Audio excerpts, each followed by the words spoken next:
지금 우크라이나를 떠나 한국에 가겠다는 거야? 그건 정말 바보 같은 짓이라고. 그냥 현명하게 여기 남아있어. 안녕하세요.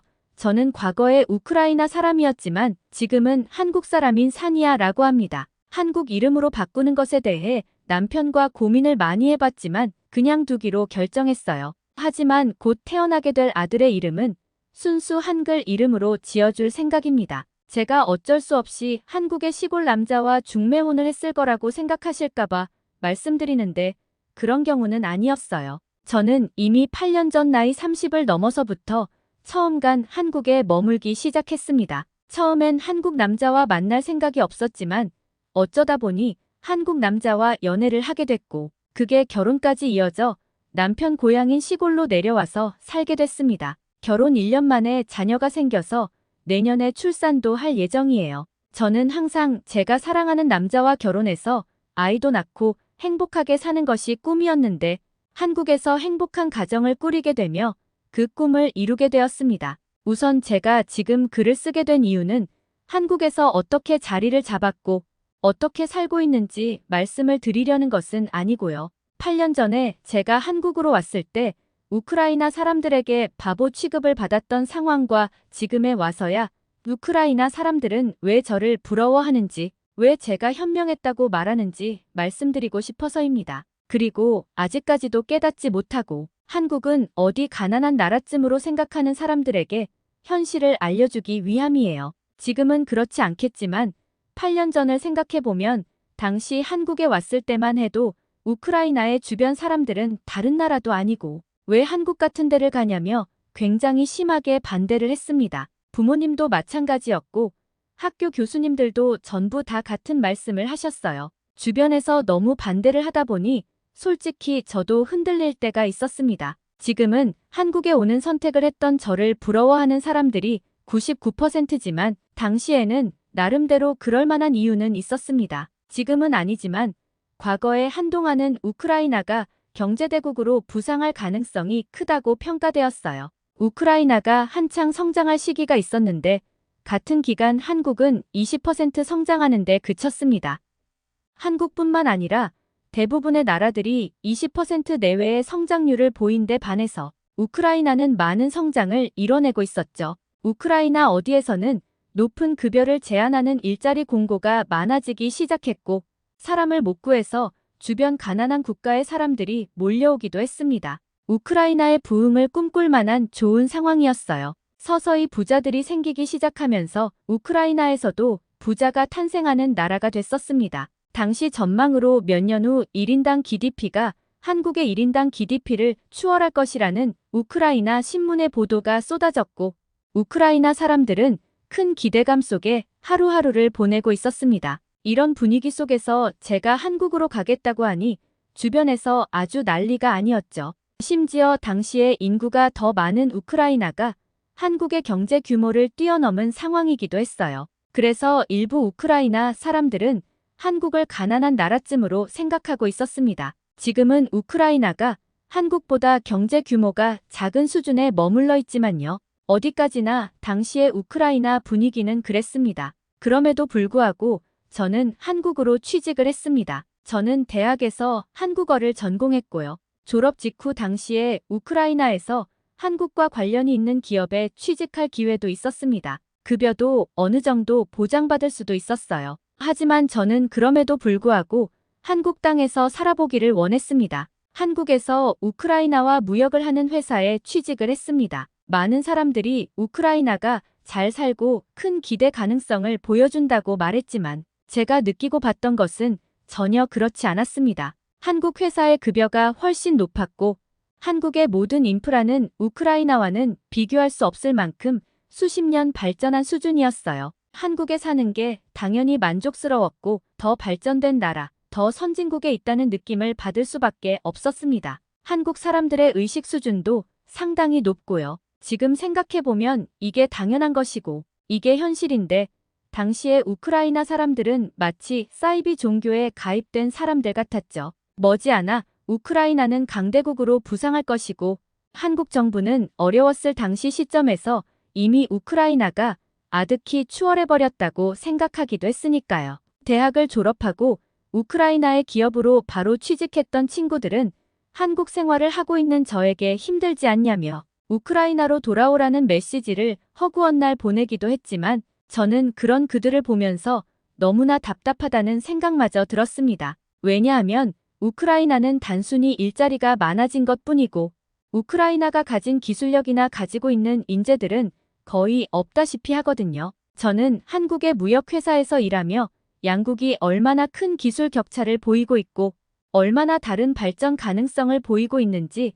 체감할 수 있었어요. 한국의 수출품은 첨단 산업에 기반한 물건들이고 우크라이나에서 들여오는 물건은 단순한 것들이었어요. 심지어 한국은 우크라이나에 거의 일방적으로 수출하는 입장이고 우크라이나는 한국에 팔 만한 물건조차 없었습니다. 한국에서 일하면서 저는 언젠가 꼭 한국으로 귀화해서 한국인이 되겠다는 생각을 가지게 되었어요. 뭐 하나 빠짐없이 우크라이나와는 비교할 수 없을 만큼 쾌적하고 좋은 곳이니까요. 한국은 그야말로 문명의 모든 것들을 누리고 있잖아요. 일하면서 정말 웃겼던 일화들도 몇 번 있는데요. 우크라이나가 가장 잘 나갔을 때만 해도 우크라이나 사무실과 전화통화로 업무를 하고 있으면 우크라이나 사람들은 저한테 거기 생활 정리하고 여기 우크라이나로 돌아와서 일할 생각 없냐며 회유하는 사람도 있었어요. 저는 한국에서 받는 급여를 말해주면 깜짝 놀라서 그렇게 많이 받냐며 놀라면서 말이죠. 그럼에도 불구하고 우크라이나 사람들은 곧 우크라이나가 한국을 아득히 추월할 상황이니까 12년만 여기 우크라이나로 와서 일하면 그 정도는 더 받을 수 있다고 말하기도 했죠. 기분이 나빴지만 사이비 종교에 빠진 사람들과는 대화가 안 통하는 법이니까요. 그리고 제 친구들도 저에게 쓴소리를 많이 했습니다. 한국 같은 데 있지 말고 우크라이나로 돌아오라는 지긋지긋한 소리요. 하지만 저는 친구들을 향해서 우크라이나의 언론에 속지 말고 현실을 봐야 한다며 친구들에게 말을 해주고는 했지만 그냥 그들은 당시의 사이비 종교에 흠뻑 빠진 사람들이라서 말이 통하지 않았습니다. 그리고 시간이 흐르면서 제 말이 맞았다는 것을 우크라이나에 있는 사람들은 깨닫게 되었습니다. 당시 최고점을 기록한 우크라이나의 경제는 마이너스 성장을 기록하게 되었죠. 우크라이나에서 공장들은 철수하고 사람들은 일자리를 잃게 됐으며 다시 GDP는 절반으로 떨어졌습니다.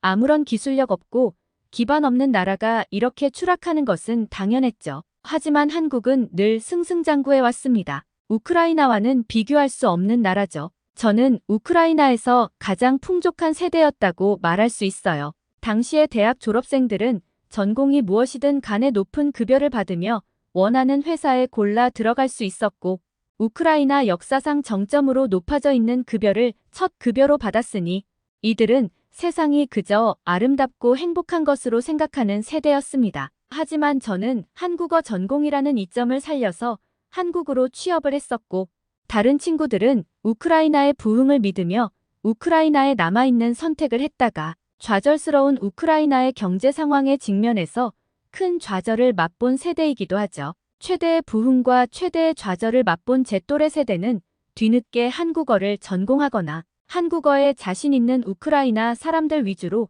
한국으로 진출을 하려고 시도했으나 이미 저처럼 빠르게 눈치채고 우크라이나에서 도망친 사람들이 다 자리를 차지하고 있기 때문에 우크라이나 사람들의 한국으로의 신규 채용은 거의 없습니다. 지금 한국의 회사에 다니고 있는 우크라이나 사람들은 여기서 나가면 정말 모든 것을 다 잃는 것과 마찬가지여서 아무리 힘들고 지쳐도 회사를 그만두지 않고 있거든요. 지금 한국의 상황을 보세요. 한국에서 최저시급으로 아르바이트만 해도 우크라이나 사람들의 월급보다 몇 배는 더 많아요. 저도 같은 회사에서 오래 근무해서 슬슬 매너리즘에 빠지고 심신이 지쳐오는 시기가 왔음에도 불구하고 우크라이나의 상황을 들을 때마다 한국에서 내 자리가 있다는 것에 감사하며 힘을 낼 수 있었거든요. 게다가 우크라이나는 정치적으로 너무 불안한 상황이 많아요. 주변 국가들과의 끊임없는 갈등이 있고 그것이 폭력적인 결과로 부딪히게 되기도 했고요. 한국뿐만 아니라 다른 나라에 있는 우크라이나 사람들은 자신들의 조국으로 돌아가는 것을 원하지 않고 있습니다. 딱 8년 전만 해도 한국으로 간다고 그렇게 무시했던 주변 사람들은 이제는 저에게 전화해서 뭐라고 하는지 아시나요? 한국으로 갈 수 있는 루트가 있는지, 어떻게 하면 한국에서 자리를 잡을 수 있는지, 자산이 어느 정도 있는 사람들은 한국으로의 투자, 이민이 가능한지 알아봐 줄 수 있는지 등 하나같이 우크라이나에서 탈출하는 것을 간절히 원하고 있어요. 8년 전 우크라이나의 부흥이라는 거대한 사이비, 종교에 빠져서 헤어나올 줄 모르던 사람들이 이제는 모두 정신을 차리고 현실을 직시했습니다. 하지만 제가 그들에게 말해줄 것은 하나도 없어요. 8년 전에 그런 생각을 가지고 있었다면 지금보다는 훨씬 쉬웠을 것이고 경쟁자도 없었을 텐데 지금은 그렇지 않다고 말하고 있습니다. 그러면서 나는 한국으로의 취업을 알선해주거나 한국에서 사업을 할 수 있도록 연결해주는 브로커가 아니라고 말할 뿐입니다. 이렇게 말하면서도 저는 여러 가지 생각이 교차하는데요. 먼저 당연히 통쾌한 감정도 있어요. 하지만 한편으로는 저 사람들도 살 방법을 찾아서 이것저것 궁리를 하고 있는 것인데 녹록치 않은 현실의 벽에 부딪혀서 계속 좌절을 하고 또 좌절을 하는 모습이 딱하기도 하고요. 솔직히 제가 능력이 된다면 많은 우크라이나 사람들을 구해주고 싶기는 하지만 제 능력 밖이잖아요. 제가 할 수 있는 최소한의 조치를 하기로 마음먹었고 남편과 상의해서 우크라이나에 계신 부모님을 한국으로 초청하려고 합니다. 부모님은 우크라이나에서 일자리를 못 구하신 지 오래되었고 제가 보내드리는 작은 생활비로 먹고 살고 계시죠.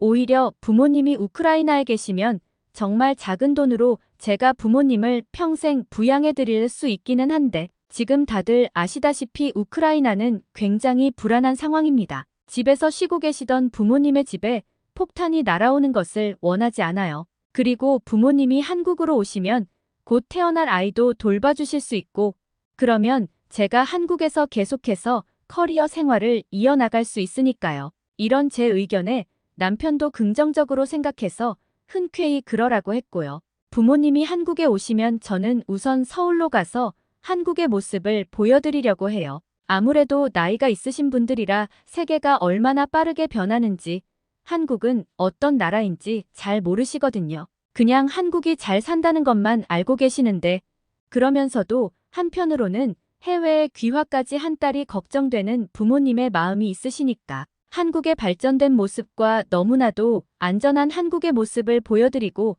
마음을 안심시켜드릴 예정이에요. 우크라이나에 남아있는 부모님의 지인들은 부모님이 한국에 가시는 걸 너무나 부러워하고 있는 상황이죠. 마치 조난당에 있다가 구조되는 사람을 쳐다보는 듯 바라봤다고 했어요. 그리고 부모님에게 서울을 포함한 한국의 모습들을 구경시켜드렸어요. 그리고 부모님은 너무나 좋아하셨습니다. 엄청나게 발전된 모습들, 아주 깔끔한 도로의 풍경, 무엇보다도 사람들의 여유 있는 모습은 우크라이나 사람들이 부러워할 만하다며 깜짝 놀라셨습니다. 물론 부모님도 한국이 잘 사는 나라라는 것을 당연히 알고 계셨지만 이렇게나 잘 사는 나라인지 모르셨을 거예요. 머릿속으로 그냥 잘 사는 나라구나라고 알고 있는 것과 실제로 한국에 와보고 한국에서 풍기는 분위기를 느껴보는 것은 하늘과 땅 차이니까요. 그리고 제가 살고 있는 시골집에 오셨을 때에도 절대로 안 좋다거나 나쁘다는 말씀을 하지 않으세요. 여기도 굉장히 만족해 하세요. 차를 타고 20분이면 번화한 시내에 나갈 수도 있기 때문에 생활하는 데 있어서 어려움도 없으니 너무 좋아하십니다. 그리고 부모님은 저를 보며 딸 아이를 우크라이나 사람의 정체성으로 키우지 말고 한국 사람의 정체성으로 키우라고 말씀도 하세요. 우크라이나 사람으로 살아봐야 좋을 게 뭐가 있냐며 말이죠. 아빠가 한국 사람이니까 아빠인 한국 사람의 피를 물려받았다고 생각하고 딸이 성인으로 컸을 때 우크라이나로 가보겠다는 호기심마저 들지 않게 철저하게 한국인으로 한국 사람으로 키우라는 말씀을 매우 강조하고 계세요. 부모님이 이렇게 말씀하지 않으셔도 이미 그럴 생각이기는 했지만 혹시라도 부모님이 이런 것들을 나쁘다고 생각하실 줄 알아서 어떻게 말씀드릴까 고민하고 있었는데 먼저 말씀해 주시니 마음도 너무 편하네요. 그리고 우크라이나에 남아있는 제 친구들은 자꾸 저한테 전화를 걸어오는데 직접적으로 어떻게 방법이 없냐고 대놓고 묻지는 않지만 다들 혹시라도 한국으로 가서 정착할 수 있는 방법이 있는지 궁금해하는 눈치예요. 친구들은 처음에 취직했던 회사에서 근무하고 있지도 않을 뿐더러 그냥 아무것도 못하고 놀고 있는 친구들도 많고 다른데 직장을 구한 친구들도 있는데 처음 받았던 급여가 너무 높아서 지금 이 돈을 받고 일해야 하는지 회의감이 많이 온다고 해요. 실제로 저와 비슷하게 졸업했던 많은 우크라이나의 청년들은 이와 같은 고민과 위기에 빠져 있고요. 이렇게 8년 사이에 우크라이나 사람들은 자신감을 잃었고 한국은 늘 그렇듯 꾸준한 성장을 해왔습니다. 그리고 과거에 제가 주변 사람들의 말에 흔들리지 않고 뚝심 있게 밀어붙였던 선택을 스스로 칭찬하고 있기도 합니다. 저는 완벽한 한국 사람이 될 생각이고 제 딸 아이도 완벽하게 한국 사람으로 키울 생각이거든요. 과거 나를 한심하게 봤던 사람들에게 이 글을 바칩니다. 어떻게 들으셨나요? 구독과 좋아요, 알림 설정은 감동입니다. 끝까지 시청해주셔서 감사합니다.